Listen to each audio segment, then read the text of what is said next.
What's up, CBG Tribe? It's Justin, your host, here again for another episode of CBG Radio. We're excited to have you on the podcast today. Thanks for listening. We have one thing going on right now on our CBG Facebook page, and there's a lot of free content, including our free macro cheat sheet. If you want this free macro cheat sheet, that essentially tells you how to portion out different foods, so you don't have to calculate your macros perfectly, then you can find our Facebook page and join it. And the way to do that is to go over to www.facebook.com/groups/CBG Nutrition Tribe. So head over that way.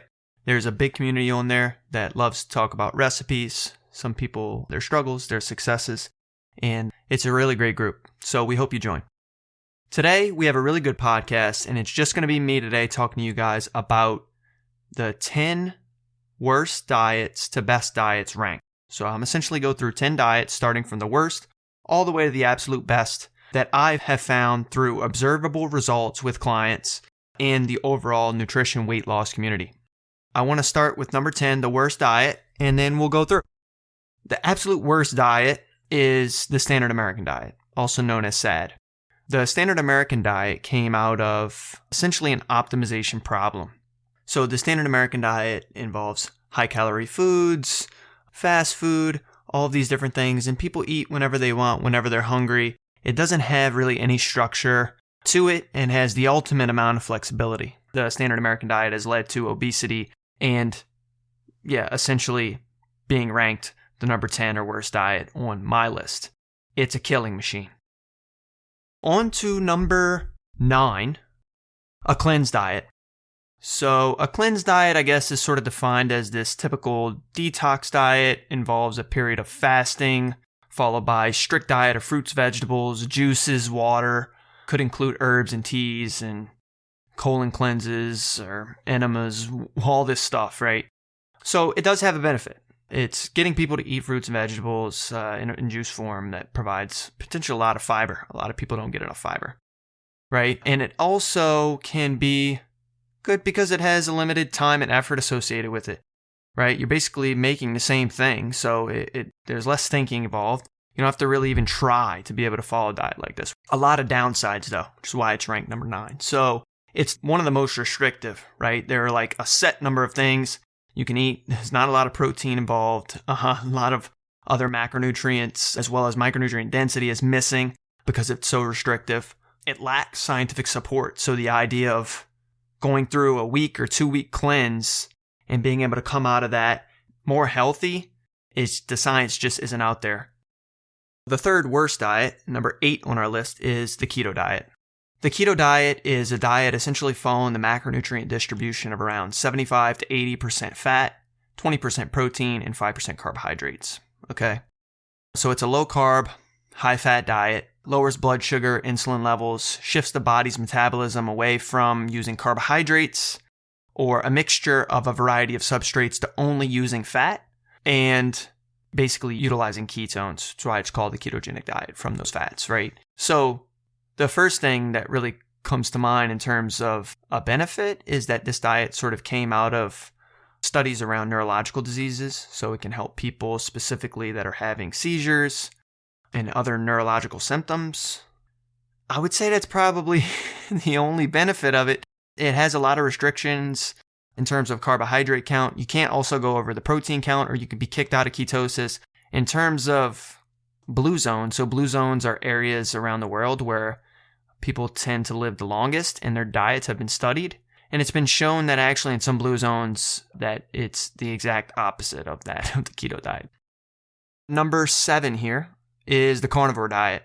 Basically going carnivore is eating a lot of meat, animal products, excludes all other food sources such as grains, legumes, nuts, veggies, fruits, and it pretty much lowers the carb count down to 0, similar to that of the keto diet. Its benefits is that it's really high in protein, which is great. It doesn't tell you how much, also making it not flexible, and it's still missing out on a variety of micronutrients and vitamins. Vegan. Vegan is plant-based foods only, so it's not that you cannot be a vegetarian or a vegan. and have success. A lot of people have had success. It is restrictive in the fact you cannot have animal products. It's more flexible than some of the other diets that we mentioned, which is great. The downsides really is that it's missing out on key vitamins and micronutrients. It's not that you can't get them with this diet. You just have to be very well educated, and my recommendation would be to work with a coach if you're looking to make the transition, so it's missing out on micronutrients such as iron and B12. The next diet is Whole30/Paleo, and I group these together because they're not mutually exclusive, but they're fairly similar, right? So the Whole30 is in the name, right? It says Whole30, so it only wants you to follow the diet for 30 days. I laugh when I see this name and then people are like, I'm doing Whole30, and it's like, so you're planning to follow for 30 days, right? They're like, no. I'm like, what do you mean? It's in the name. Like, it's only designed to be followed for 30 days, right? It is restrictive in the fact that you have to eliminate sugar, alcohol, grains, legumes, soy, and dairy, which is not necessary for most people. Some of those things could be implemented in the diet in moderation.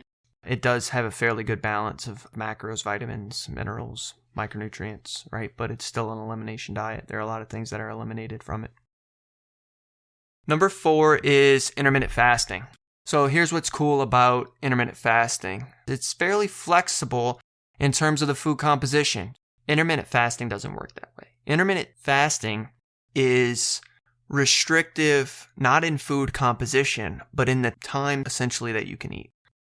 Number 3, the Mediterranean diet. It's basically a daily consumption of vegetables, fruits, whole grains, healthy fats, with a weekly intake of fish, poultry, beans, and eggs, moderate portions of dairy products, limited intake of red meat. So you could see that it's not eliminate all this stuff, right? It's more of a moderation-based approach and get in plenty of this stuff also.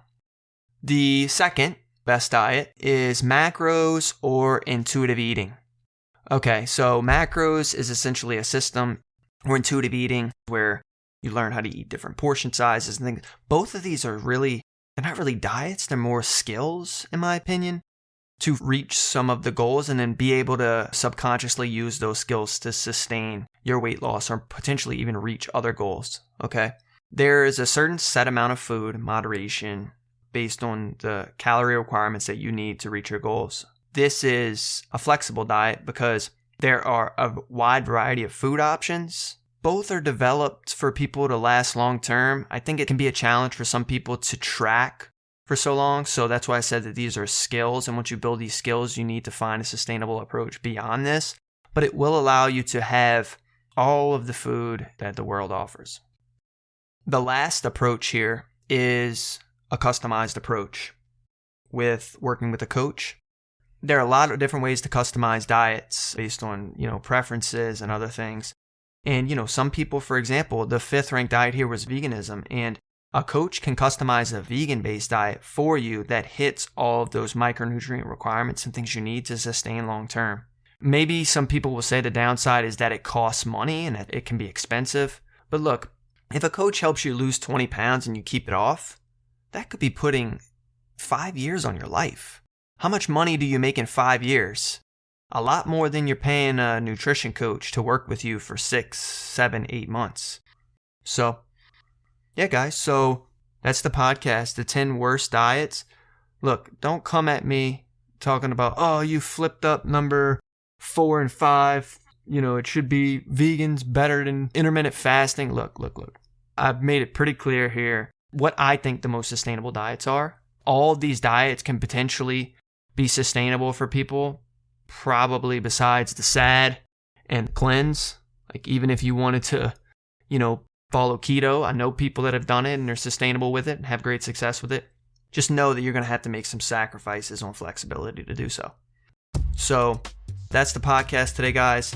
This is essentially going to be the shorter version of the podcast, our micro podcast. If you want the full episode, it comes out on Thursday. So look, give it a listen, give it a like, subscribe. We'd love to hear from you guys.